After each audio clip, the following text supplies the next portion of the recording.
I'm your host, Sarah Baus, and welcome to Attainable Podcast.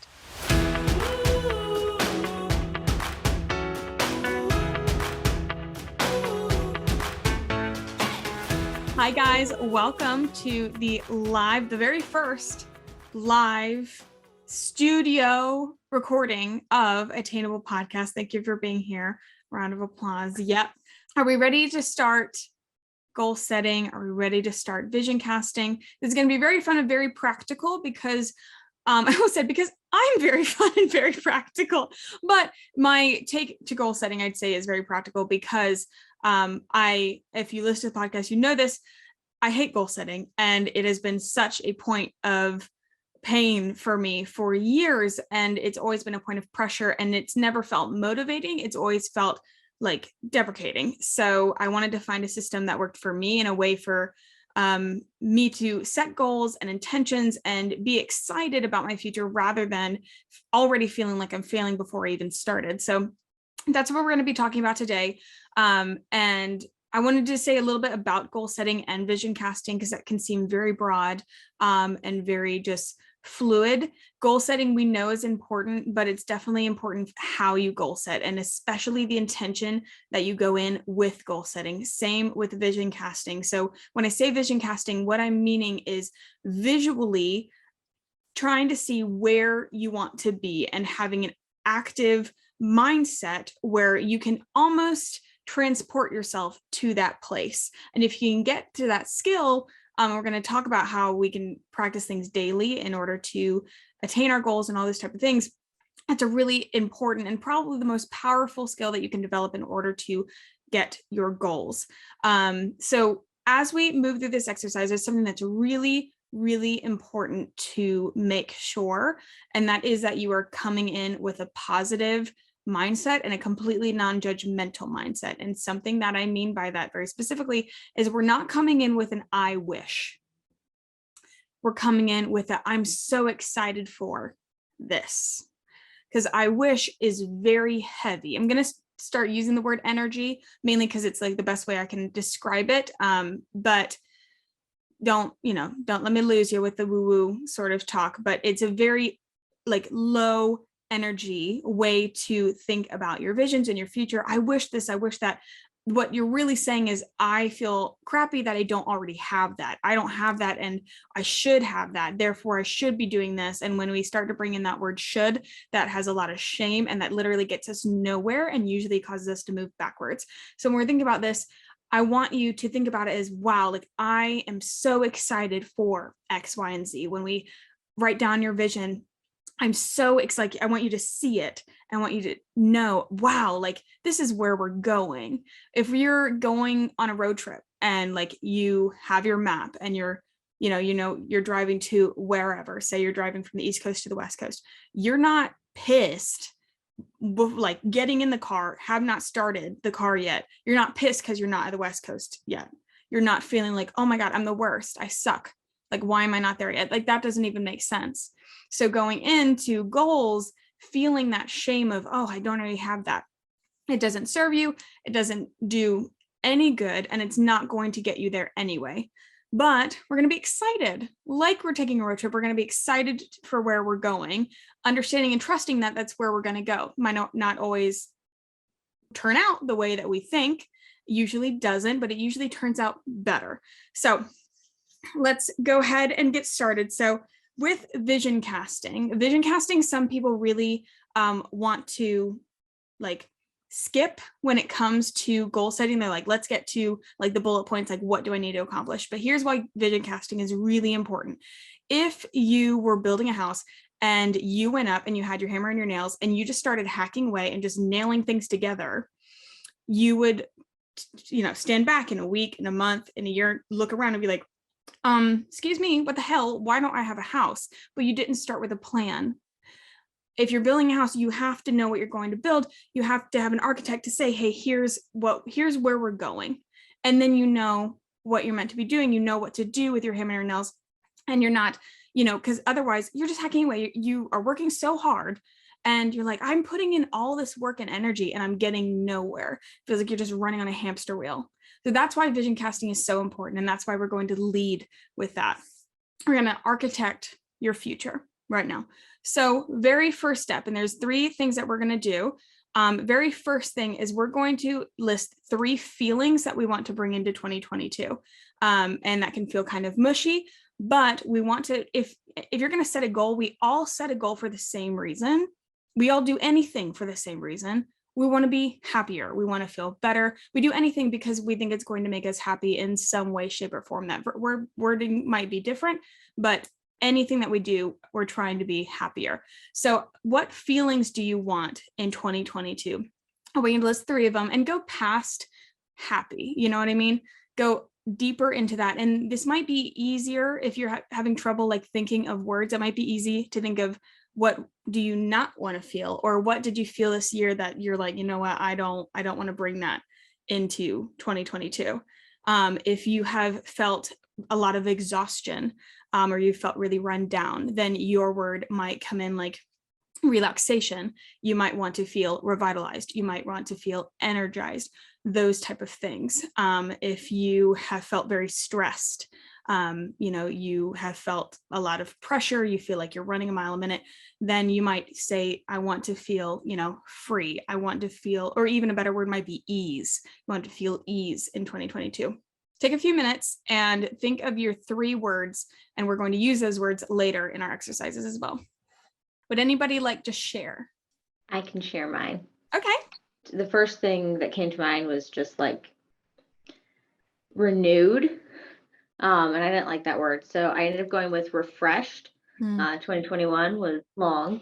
So just a good sense of refreshment and refilling myself, which kind of led into fulfillment. So not just in my personal life, but in my work. And then delighted, because I want to have fun doing it. Because what's the point of doing it if it's not fun? I love that word delighted. And I like that you had a word first and then you were like, no, that's not quite it. That's really nice. Okay. We've got somebody saying relaxed, at ease, and rested. That's really good. And we also got, okay, another relaxed, creative, and abundant. I like that one too. Okay. Awesome. So these words are going to be really important. We are going to go back to these, but just keep them in mind as we go through the exercise. So next, we're going to actually go through and we're going to start building our vision. So I'm going to give you 3 questions that I want you to consider before we start actually writing out our vision. So here's the 3 questions, and I'm going to give you some time to really think about them. So first question, what do you want in the next 6 months? Here's something about like goals, and especially if you're in your 20s. Like I think 10-year goals are kind of bullshit. 5-year goals, bullshit. 1 year is even pushing it, because there's just too much unpredictable things. Even 6 months, we don't know what's going to happen in 6 months.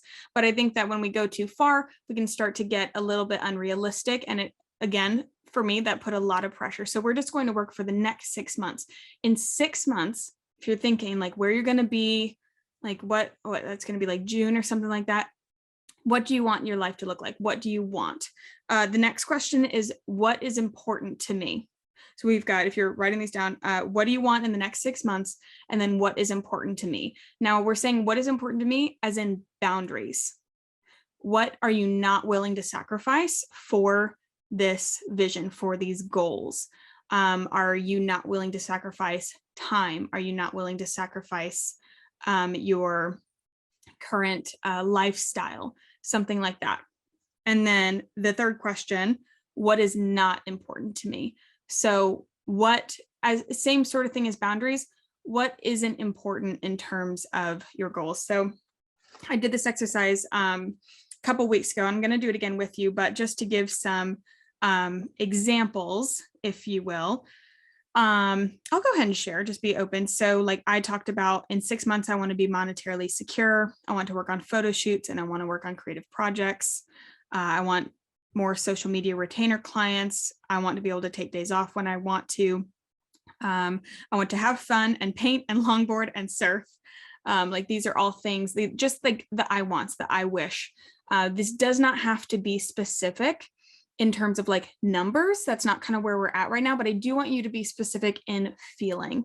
So not, I want this much money in my bank account.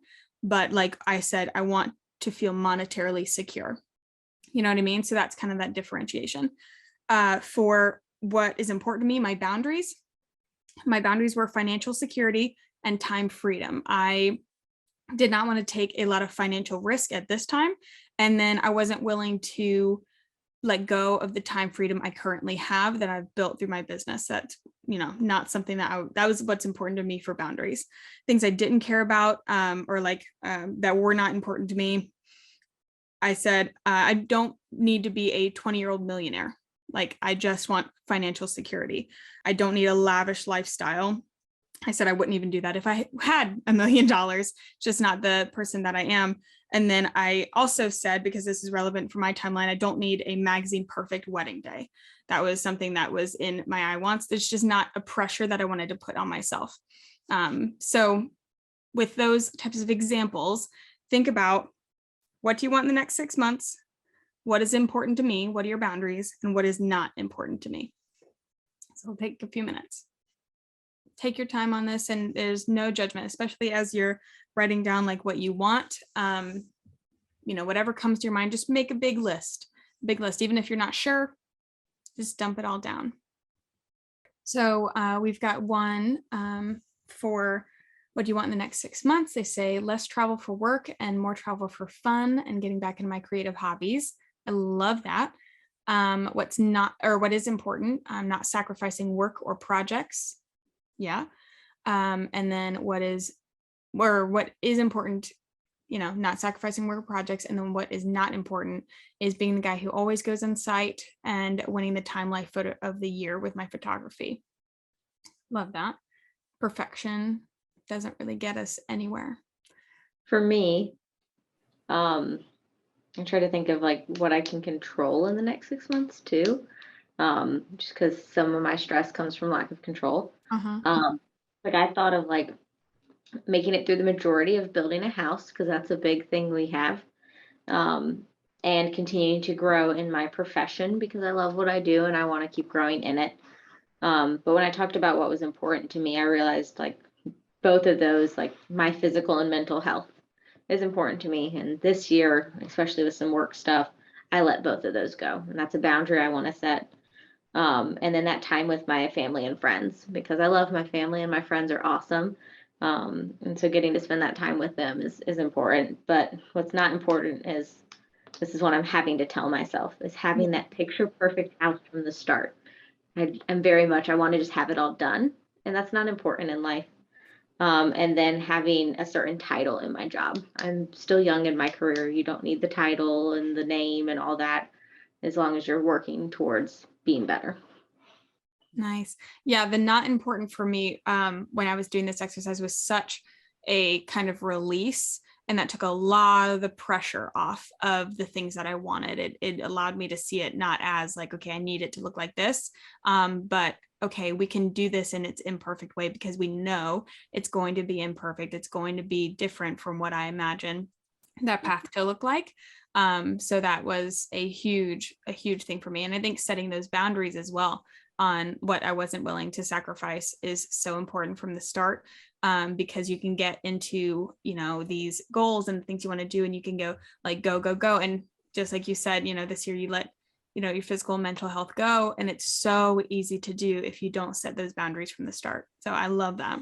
Now we're going to write our vision as if it's happening right now. So you may have heard of this method before. So instead of saying, in 6 months, I will, I want you to write it as if I am. So taking a look at everything that you wrote, like what you want in the next 6 months, what does that mean?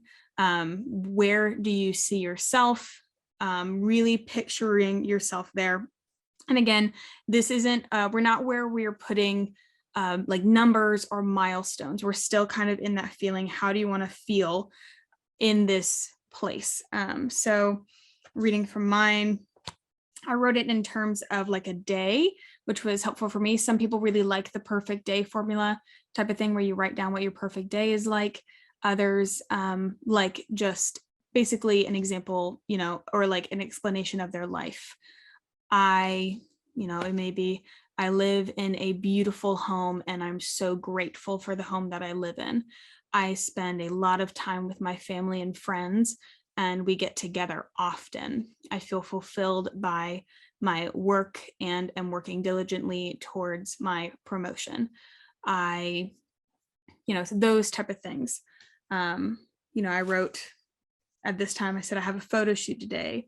We're going on vacation and I have a binder with plans and outfits and models, shot list, etc.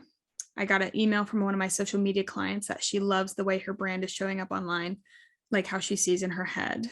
After a 4-hour photo shoot, we'll clean up and I'm meeting Joseph with our friends at dinner. Actually, I said at the Rec because that's my favorite restaurant. So that really embodied like how I want to feel. I want time. I want fun. I want work to have a stop time. That was a big thing for me. 4-hour photo shoot and then done. Photo shoot was creativity for me. So really taking those things that are important to you and bring them into this vision as you are thinking about it as if it's right now. With your vision, that can be really personal. So there's really no pressure to share. If you want to share, you can go ahead and raise your hand in the chat or share it in the chat. But that can be something, I want that to be something very personal to you, really something you can feel. And so I don't want you to feel that pressure of sharing either. So if you want to share, awesome, because sometimes it's nice to be brave and say that out loud to other people for accountability. And then sometimes you just want to keep that to yourself. So that's totally fine. So we've got one in the chat. She says, I'm finishing building my home while taking the lead on more projects at work. I'm doing this while still having time for my health and my family and friends. I don't hold myself to perfection because learning through imperfection is part of the journey. I love that. I love that so much. And as you're writing this as well, remember that all of that can change, and it will change. There's expected to change. I wrote the ones that I'm giving examples for like a month and a half ago or something like that, maybe 2 months ago, and it's already changed, and that's totally to be expected. So don't feel permanently attached. And we'll talk about at the end, revisiting your vision and how to sort of revitalize it and tweak it as you go along as well. Okay, so now we're going to get into the goal setting. This is where we can actually list out in like numbers, bullet points, whatever works for you, the goals that we want to achieve, something measurable, something that you can say like, I did it or I didn't. So I want you to take a look at your vision and then work backwards. If this is true, then what else must be true? If your vision included a house, then that might be, you might have a goal of saving for your down payment. And that's where you can put a number. That's where you can even, further break down that goal and say, I want to save this much per month. If you have, if your vision involved you being relaxed and you don't feel that right now, you might have a goal to change your job if that's something that's holding you back, or implement life systems that can support you and contribute to a relaxed life. So write these, be specific, go through them, and make sure that it is something that you can check off. And when you're going through the goals as well, I want you to write whatever goals come to mind. And then in a moment, we're going to do something to narrow those down and make sure that we have goals that really do contribute towards our vision. If you need like a numeric goal to work towards, looking at maybe 3 to 5, but if you go past that, that's totally fine. All right, so now we've got these goals written down, we're feeling good. Now we're going to cross-reference them with the feelings that we wrote in the beginning. So take your 3 feelings and go through and make sure that each goal contributes to at least one of those feelings. A lot of times we'll write down goals, especially when we're just spitballing, and we write down kind of should goals, or goals that we feel like other people would think is cool, or that we feel pressure from other people but don't actually serve what you want, or don't actually serve what you want to feel.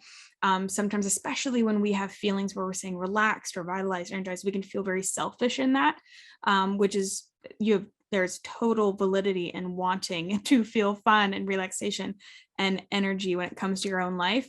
But a lot of times, we tend to lean in and we think that we need to push hard and we need to have goals that are like maybe like really hard work related, or we need to, reach this certain milestone, when really what we're doing is letting other people's voices come in, and those shoulds come in. You should be in this title, you should be in this kind of lifestyle. But when you really think about it, it doesn't actually have anything to do with what you want your life to look like at all. So go through those goals and say, okay, does this make me feel A, B, and C? Will this contribute to those feelings that I wrote down in the beginning? And if it doesn't, we'll just cross it out with a line. Doesn't mean that you have to throw it away forever. You can come back to that once you know, in next quarter or in 6 months or in a year, and see if that's something that you are still interested in. And if not, no worries. That just gets bumped off the list. Does anybody want to share their goals or anything like that? I really like the idea of having that check back to those words, because I tend to be one of those people who, like, I do this with everything. I go a little overboard on what all I do. So having that check back, it really helped. And I kept all 5 of the ones I came up with, because I think as I was writing them, having those words in my head already had me already thinking about what would make those kind of fulfilled and delighted and refreshed. But so I have to put more effort towards building the house rather than just kind of wait till the builder messages me about things. At work, I have to speak up with my opinion and recognize when I am that subject matter expert. I'm a young woman in an engineering based field. So a lot of times I'm more quiet. That will help me feel fulfilled in what I do. I do one activity with my family or friends or my fiance a month, which helps me feel refreshed. I work out regularly and fuel my body healthily, which leads me to feel refreshed. So I have all the energy to do all the other stuff I want to do. And then the last one, this was my favorite, is I celebrate the big and little things, which will make me feel delighted. So it's taking all the stuff that happens with those other ones and having me reflect on them and celebrate them, so that I can kind of have that delightment that I feel like a lot of times you miss in life because you just keep going and going and going. Oh, I love that. I love that you said celebrate. When I was, as you guys were doing the words, and I'm writing down some of these, like, again, kind of doing it again myself. At the beginning, I wrote down secure. I wrote down joyful / celebration for that exact reason. We don't take time to celebrate the big and the littles, and just to celebrate like life as it is. And I also said proud. So I love that so much. So now we're going to set ourselves up for success. We're going to get into, okay, how are we actually going to attain these goals? And what can we set up now to be ready to accomplish these? So another 3 questions we're going to do, and I need, I want, and then we're going to say our perfect week and what that perfect week would look like based on the goals that we have. So I need, this one's really important. This is one where we can get selfish, but also get practical. If you have goals that are very time heavy, what do you need? This might be, I think, the best kind of example that I can give, like, would getting like a housekeeper help in order to save, time that you want to spend for your family, those type of things. If you have health goals, what do you need? Do you need to find a gym that you really enjoy, or classes that you really enjoy? How can we make this easier? A lot of times we just sort of set up these things, we say these things, and then we set up hurdles that make it harder. We're going to make these as easy and as achievable as possible. So if you want to work out regularly, signing up for a class that you enjoy is kind of a one and done. You already know that you're fulfilling that goal to be healthy and to feel energized and then feel delighted while doing that. So what do you need? What do you want? So what do you want as you're doing this? I know when I was going through, I said a 4-day work week. That was something that I wanted in this, that felt really like, I want that. When I said I need, there was some help in my business that I needed in order to accomplish some of the goals that I wanted to accomplish. I knew I couldn't do it by myself. This might be, I need my partner to support me in this, or I need my friends to be aware of my goals and keep me accountable. I need, whatever, I need a buddy to help me schedule time with them every month in order to have that social, requirement fulfilled, all those type of things. And then lay out your perfect week, Monday to Sunday. What does your perfect week look like, where you are fulfilling these goals? It looks like your vision. What are you doing? What are you doing in the evenings? What are you doing with your spare time? Is there a way that you can distribute your time where you have certain days to certain things? This is especially helpful for anybody who has a business or has a lot of freedom in their time in how they work. Then, okay, certain days you do this, certain days you do this in order to organize that time and make you feel like you can accomplish more. Maybe Tuesdays are a date night because you want to have more time with your partner, those type of things. So it's I need, I want, and then my perfect week. So I'll give some examples. So again, my vision, and this is from my exercise that I did a couple months ago. My vision had a lot to do with my work. I wanted to do more creative projects. I wanted to take on social media clients and those type of things. So at that time, I need a graphic designer and a content writer. A lot of my goals had to do with my work, and I knew I needed those people in order to bring the clients in. I said, I want a 4-day work week. I want to do less tasks in a day, but be more productive each day. That was something that I really needed to work on. I was making these giant lists and somehow essentially getting nothing done. But when I had days where I said 3 tasks max, and I did it with everything that I could, I was much more productive and I got done with my tasks quicker.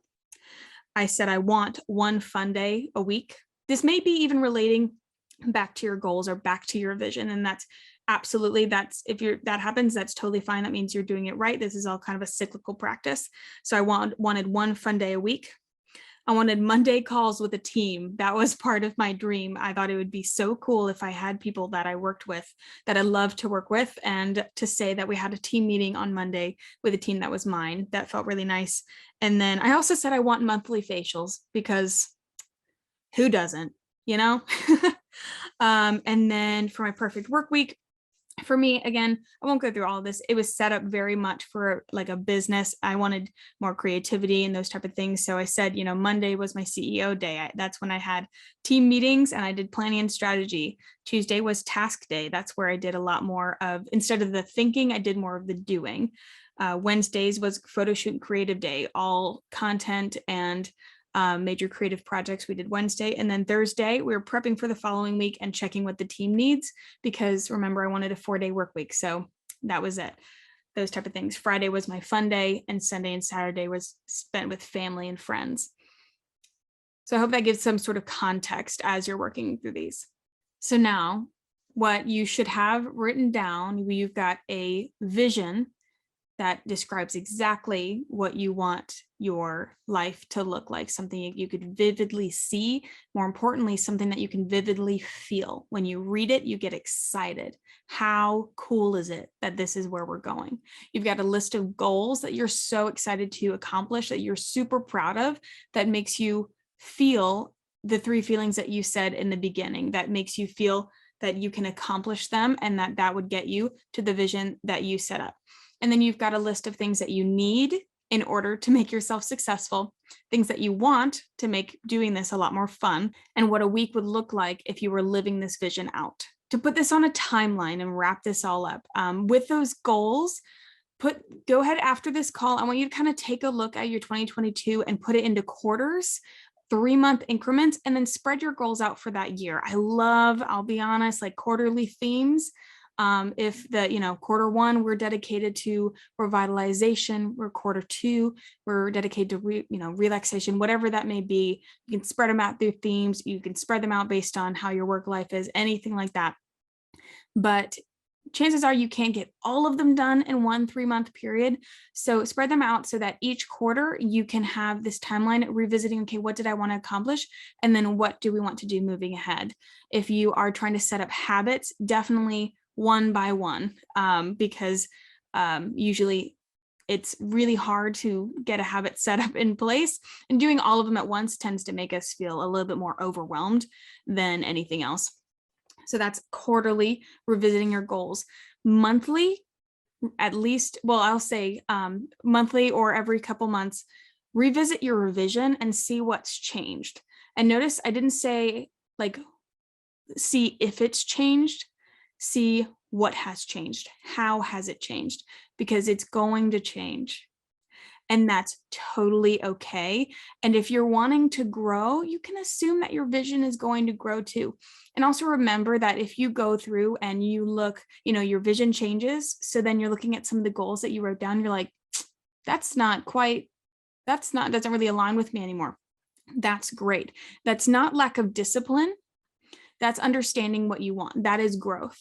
That is you understood the assignment. You are getting closer to knowing exactly what you want, and you were refining, and because you will know things, you'll see things a little bit clearer and say, okay, when I wrote this down at first, I didn't know this, but now I do. What this actually means is X, Y, and Z. Or, when I wrote that down, that's something that was really important to me, but after doing, whatever these last 3 months, that's not important to me anymore. A lot of times when a goal doesn't really align with us anymore, sometimes we'll keep running towards it because we want to be consistent and we want to be disciplined. And consistency and discipline are really, really important for goals that matter and goals that are important to you and goals that get you to where you want to be. It's not important if it's not a goal you want to attain anyway. So keep that in mind. And then daily, I also want you to look at that vision. That's something that is a daily practice, because we all kind of want the habits. We're like, okay, what can I be doing to make sure that I achieve this?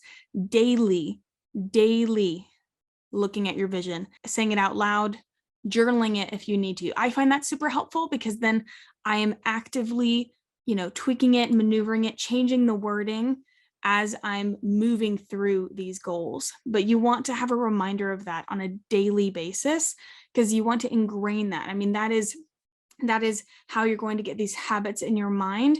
And that's how sort of unconsciously you're going to be moving towards these things, because you're going to program your brain to say, this is the life that we have. We're reading it every day. We're visualizing it. We're feeling it. Your brain and your subconscious isn't going to know the difference. So it's going to move towards a life that makes that true.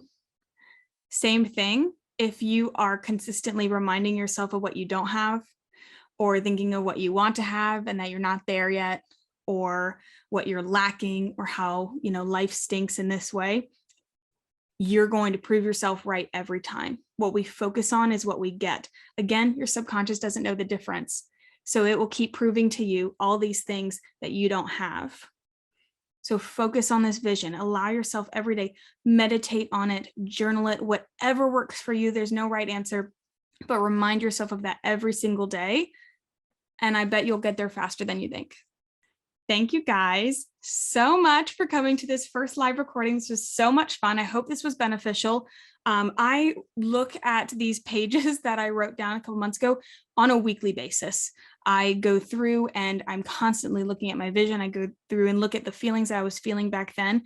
I reference it to see, how I'm feeling now, what's changed. And so I encourage you, keep this definitely and reference back to it. Again, that vision every single day. Tweak it if you need to, if things change, and it should. But I hope that this was helpful in clarifying how, what goals you want, the life that you want, and in a completely non-judgmental way, and a way that feels attainable. Thanks, guys. I will see you guys next week, or I guess you'll hear me next week. Thank you all, and I'll see you guys next time.